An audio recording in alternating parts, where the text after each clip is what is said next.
Hello everyone, this is Monica Lakaju. Welcome to the channel, the UPSC Mascot. Friends, in our polity series, we have completed the historical background of Indian Constitution, making of the Indian Constitution and salient features of the Indian Constitution. So friends, please take notes while watching these classes. These classes will be very helpful for you in making your concepts clear. So, the topic of today's session was the preamble of Indian Constitution. We already discussed about some features relating to the Indian Constitution. Now, preamble. What is preamble? A preamble is an introduction or preface to our Indian Constitution. Our preamble provides the summary of the Indian Constitution or essence of our Indian Constitution. The first preamble begins with USA. The American Constitution was the first constitution to begin with preamble. Okay, this was very important one. And our preamble acts as the identity card of our Indian Constitution. And what is preamble? This is the modified version of our objectives resolution. In the previous classes, we have discussed that the objectives resolution was passed by Pandit Jawaharlal Nehru and passed on 13th December 1946. And objectives resolution was adopted on 22nd January 1947. And the modified version of Objectives Resolution was the present preamble to our Indian Constitution. And our preamble has amended only once, that in 1976 through 42nd Constitutional Amendment Act. Through this act, 3 words has been added, that is socialist, secular and integrity. These 3 words has been added in our preamble through 42nd Constitutional Amendment Act 1976. And one text in our preamble, that is "We the people of India," has been taken from the UN Charter. Okay. Now we'll look at a glance about what is preamble. What are the components of preamble? There are 4 components of preamble, that is source of authority, nature of Indian state, objectives of the Constitution and date of adoption of Constitution. The date of adoption of Constitution was on 26 November 1949. Now we'll look at this source of authority. The source of authority has been derived from the people of India. Okay, and next, nature of Indian state. What is the nature of our Indian state? One is sovereign. India is a sovereign state. India is a socialist one, secular, democratic and republic. And what are the objectives of the Constitution? The justice, liberty, equality and fraternity. The idea of justice has been taken from the Russian Revolution, and liberty, equality and fraternity has been taken from the French Revolution.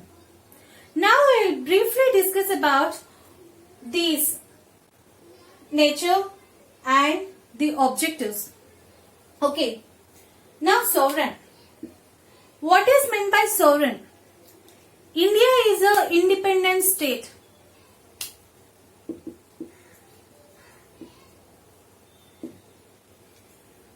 India is neither dependent nor dominion of any nation. India is free to conduct its own affairs, own external and internal affairs.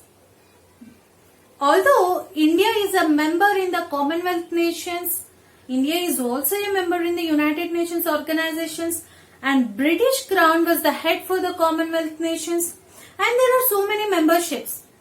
But these memberships does not affect the nature of sovereignty. Okay, so India is a sovereign state. India is an independent one. Okay, and next one is socialist. Our Indian socialism is a democratic socialism. There are two types of socialisms. What is that? One is democratic, one is communistic.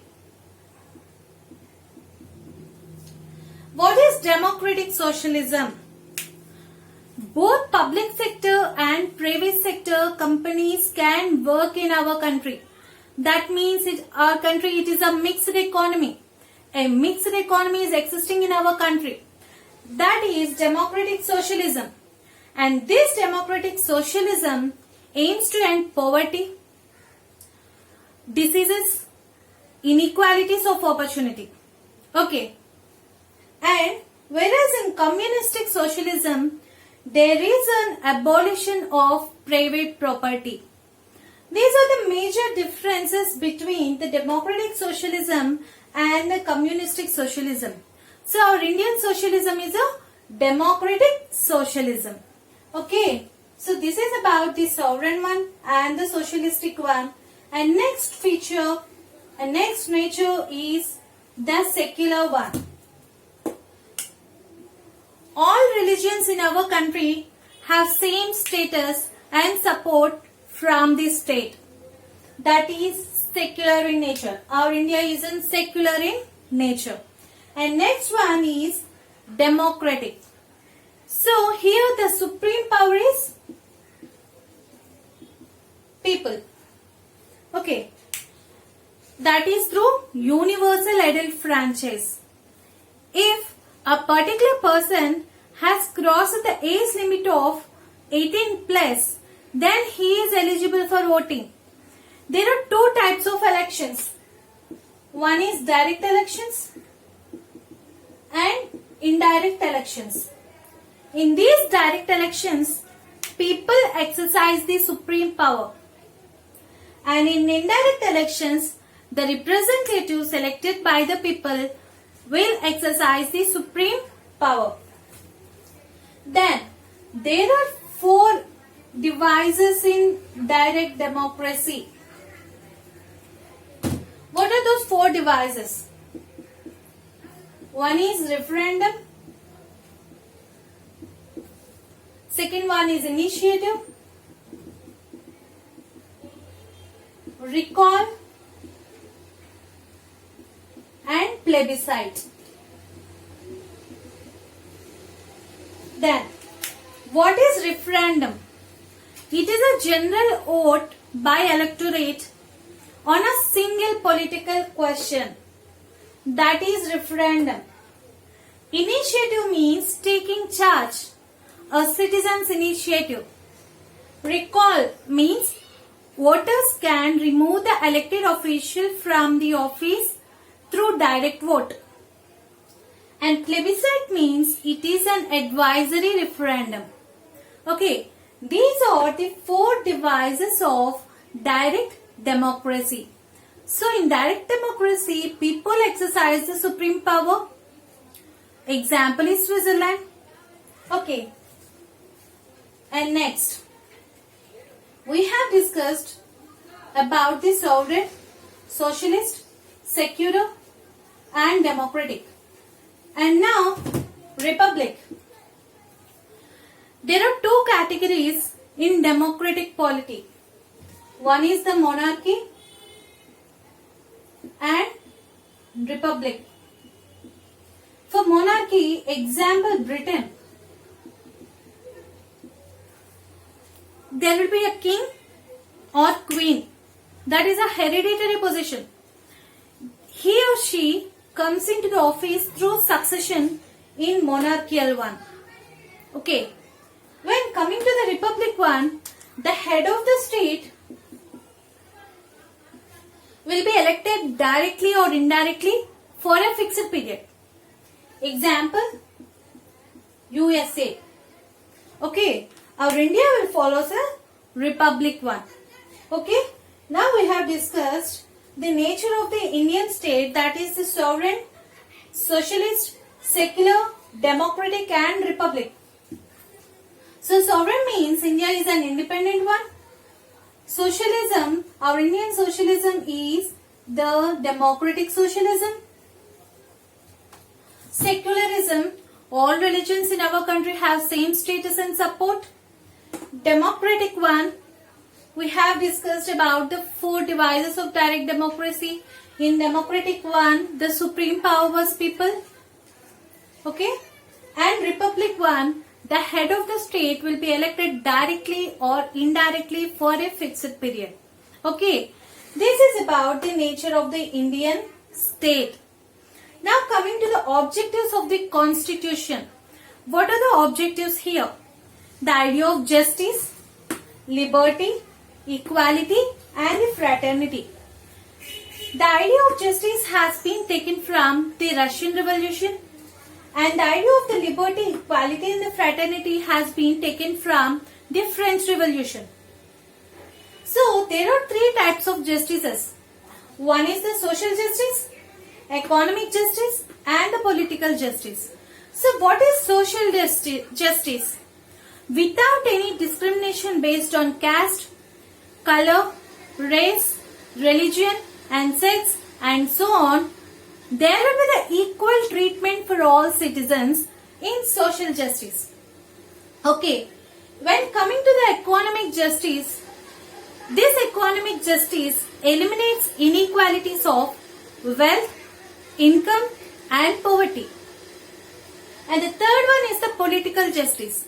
Every citizen has an equal right about the political rights.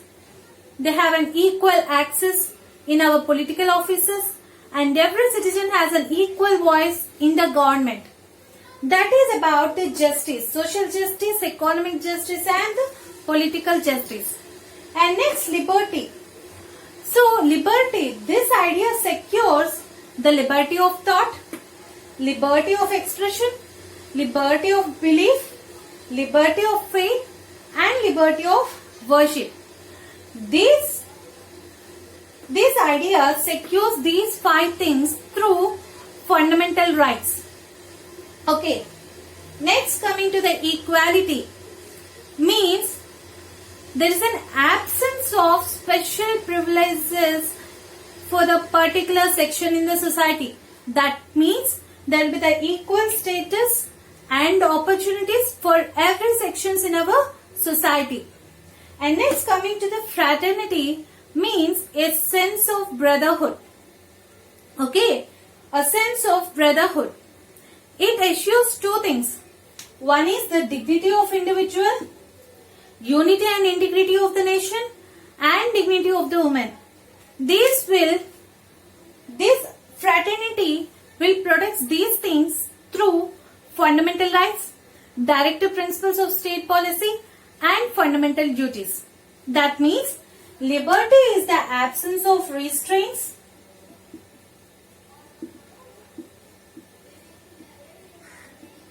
equality is the absence of special privileges. Okay. These are the objectives of the constitution, that is the justice, liberty, equality and the fraternity. And next is date of adoption of constitution, that is on 26 November 1949. Okay. Then there are 3 cases, controversial cases. One is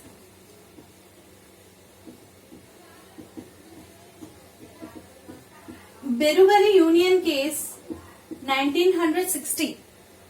In this case, the final judgment was the preamble is not part of constitution, not part of our Indian constitution. Okay. In Berubari Union case 1960.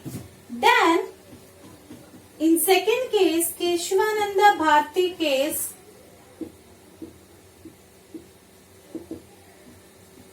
that is in 1973, Supreme Court declared that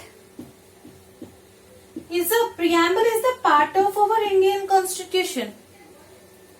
Okay, and the next case, LIC of India case, 1995, Supreme Court again declared that the preamble is the integral part of our Indian constitution. These are three controversial cases regarding whether the preamble is a part of our constitution or not. Okay? In Berubari Union case 1960, it is not part of the constitution. In Keshwan and the Bharti case 1973, it is a part of our constitution.